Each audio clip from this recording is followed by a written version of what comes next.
Hola comunidad de 100% fiscal. Continuamos con el curso de elementos básicos para no contadores para la declaración anual de personas físicas 2019. Continuamos con el tema de personas físicas que perciben ingresos por la enajenación de inmueble. Vamos a platicar de la utilidad o pérdida por la enajenación de terrenos de personas físicas no empresarias. Para empezar a platicar, la ley del impuesto sobre la renta en el artículo 119 nos menciona que podemos considerar como monto de contraprestación el valor del avalúo practicado por personas autorizadas por la autoridad fiscal en caso de que se haya obtenido el terreno en algunas circunstancias diferentes a una enajenación. En el artículo 123 nos menciona que el costo de adquisición es igual a la contraprestación que se haya pagado por adquirir el bien. Este no debe incluir ni intereses ni otro tipo de erogaciones diferentes a lo que es la contraprestación pagada. También el artículo 121 nos menciona que las personas físicas que perciban ingresos por la enajenación de inmuebles pueden realizar algunas deducciones, que es el costo comprobado de adquisición que mencionamos en el artículo anterior. También el importe de las inversiones hechas en construcciones, mejoras y ampliaciones cuando se enajenen bienes inmuebles. También los gastos notariales, impuestos y derechos por escritura de adquisición y enajenación, así como los impuestos locales por los ingresos de enajenación.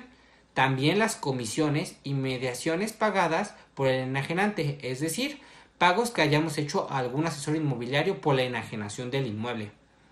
También el artículo 124 nos menciona que las personas físicas que reciben ingresos por la enajenación de inmuebles pueden reducir el costo comprobado de adquisición la parte correspondiente del terreno. En caso de no saber el costo comprobado del terreno, se puede determinar multiplicando el valor del costo de adquisición por el 20%. También el costo de la construcción debe reducirse 3% anual. Esto se debe a la depreciación que recibe el inmueble por su uso.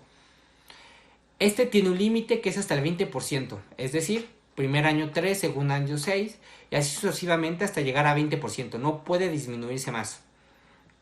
También el artículo 128 nos menciona que los contribuyentes que obtengan ingresos por enajenación de bienes deben informar en los medios y formatos electrónicos a más tardar el día 17 del mes inmediato posterior en el que se realice la operación. Como ejemplo, vamos a ver la determinación de las deducciones autorizadas actualizadas del terreno. Tenemos un costo comprobado de adquisición de terreno de 1.200.000 por un factor de actualización. Para el factor de actualización vamos a contemplar que obtuvimos el terreno en julio del 2010 y lo vamos a actualizar en julio de 2018, que es la fecha en la que se enajenó este terreno. Nos da un factor de actualización de 1.3773. Al multiplicar el 1.200.000 por el factor de actualización tenemos un costo comprobado de adquisición actualizado del terreno de 1.628.879.97. Para este ejemplo estamos contemplando que el terreno nunca pierde su valor. Para determinar la pérdida o utilidad se determina el ingreso por la enajenación menos el costo de adquisición menos algunas deducciones. Veamos el ejemplo. Determinación de utilidad o pérdida por enajenación de terrenos. Vamos a recibir como ingreso de enajenación 2,5 millones. Nuestro costo de adquisición en julio de 2010 fue de 1.200.000. Como recordarán, en la actualización tenemos un costo de adquisición actualizada de 1.628.879.97. Por otras deducciones que se pueden realizar en otras fechas como mejoras o cualquier otro pago, dependiendo de la fecha va a salir el factor de actualización. En este caso, como ejemplo didáctico, contamos con 1.0546 que actualizándola tenemos 52.730. Por lo tanto, nos da una utilidad por la enajenación de terrenos de 818.390.039. Continuamos con el tema de personas físicas que perciben ingresos por la enajenación de inmueble. El tema a tratar es la utilidad o pérdida por la enajenación de construcciones por personas físicas no empresarias. Para empezar este tema hay que recordar el artículo 124 de la ley del impuesto sobre la renta que nos menciona que el costo de construcción deberá disminuirse a razón del 3% anual por cada año transcurrido entre la fecha de adquisición y la de la enajenación. En ningún caso dicho costo será inferior al 20% del costo inicial. El costo resultante se actualizará por el periodo comprendido desde el mes en el que se realizó la adquisición y hasta el mes inmediato anterior a aquel en el que se efectúe la enajenación. Las mejoras o adaptaciones que impliquen inversiones deducibles deberán sujetarse al mismo tratamiento. Como recordarán en el video, en las cápsulas anteriores, teníamos el ejemplo del terreno en el cual también hubo modificaciones al terreno en el cual se actualizó. Para este ejemplo no lo vamos a contemplar, vamos a contemplar solamente el costo de adquisición de la construcción. En este ejemplo podemos observar que el costo comprobado de adquisición de la construcción es de 1.868.336 pesos, al cual le vamos a disminuir el 3% anual durante 14 años para depreciar su valor, lo que nos da un resultado de 1.083.634.88 pesos, el cual vamos a actualizar con un factor de actualización de 1.79. El costo comprobado de adquisición para este ejemplo será de 1.939.706.44. Continuamos con el ejemplo, vamos a reducirle las deducciones autorizadas. En este caso vamos a contemplar los gastos notariales y como ejemplo vamos a decir que tuvimos una erogación de 52.450 pesos en el momento en que adquirimos el terreno, el cual actualizado nos da un valor de 93.885.50 pesos. También tuvimos impuestos por adquisición del bien, que fue un importe pagado de 335.750 pesos. Con el mismo factor de actualización, tenemos un impuesto actualizado de 600.992.50. El total de deducciones nos arroja un resultado de 694.878 pesos, lo que nos da 694.878 pesos como el total de deducciones autorizadas.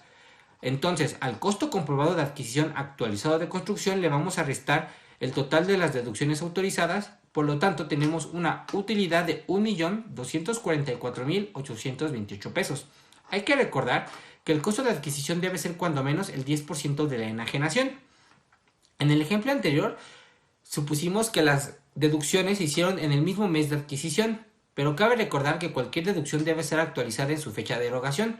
A lo que me refiero es que si se hizo alguna modificación en el bien, como una ampliación, una modificación, alguna reparación importante, no de mantenimiento, sino reparación estructural, todo esto vale para las deducciones. También otras deducciones que podemos considerar, pero considerando su fecha, son los gastos notariales, lo que son los impuestos, los derechos por escrituración, los impuestos locales, pagos de avalúos y comisiones y mediaciones pagadas por el enajenante. Estas comisiones se refiere a los que son gastos a personas que se dedican a la rama inmobiliaria que te ayudan a enajenar tu inmueble. Continuamos con el tema de personas físicas que perciben ingresos por enajenación de inmuebles. Vamos a platicar del pago provisional por enajenación de inmuebles por personas físicas no empresarias. Hay que empezar platicando por el artículo 126 que nos menciona que los contribuyentes que obtengan ingresos por la enajenación de inmuebles efectuarán pagos provisionales por cada operación, aplicando la tarifa que se le determine conforme al siguiente párrafo, a la cantidad que se obtenga de dividir la ganancia entre el número de años transcurridos entre la fecha de adquisición y la de enajenación sin exceder 20 años, algo muy similar que ocurre cuando estamos depreciando el costo de adquisición. La tarifa aplicable para su cálculo en los pagos profesionales se debe efectuar en los términos de este artículo. Se determinará tomando como base la tarifa del artículo 96 de esta ley. Como recordarán, hay una tabla que es muy similar a la que hemos estado viendo en el artículo 106 y 156 de la ley del ISR. Como esta operación es consignada por escritura pública, el pago profesional se hará mediante declaración que se presentará dentro de los 15 días posteriores en las que se firme la escritura. Vamos a ver un ejemplo. Tomemos el ejemplo del pago provisional de este ejemplo. Tenemos un precio de venta de 2.125.443.10 pesos. Tenemos una deducción autorizada actualizada de 1.482.509.66. Hay que recordar que en las cápsulas anteriores hemos visto que es deducciones. En este ya vienen contenidas lo que son lo del terreno, lo que son de la construcción, ya vienen todas sumadas, por lo tanto no las vamos a volver a desglosar. Por lo tanto, tenemos una ganancia obtenida de 642.933.44 pesos. Como recordarán en el artículo anteriormente mencionado, dice que se tiene que dividir entre los años transcurridos entre la fecha de enajenación original y la fecha de adquisición, que en este ejemplo son de 14 años. Dividiéndolo tenemos un resultado de 45.923.82, el cual vamos a buscar en la tabla determinada en el artículo 96 y 126 de la ley del ISR. Vamos a observar entre el excedente sobre el límite inferior y el límite inferior, lo cual nos da un excedente de 38.981.61 pesos, que multiplicarlo por 6.40 que viene contenida en esos artículos nos da un resultado de 2.494.82 pesos.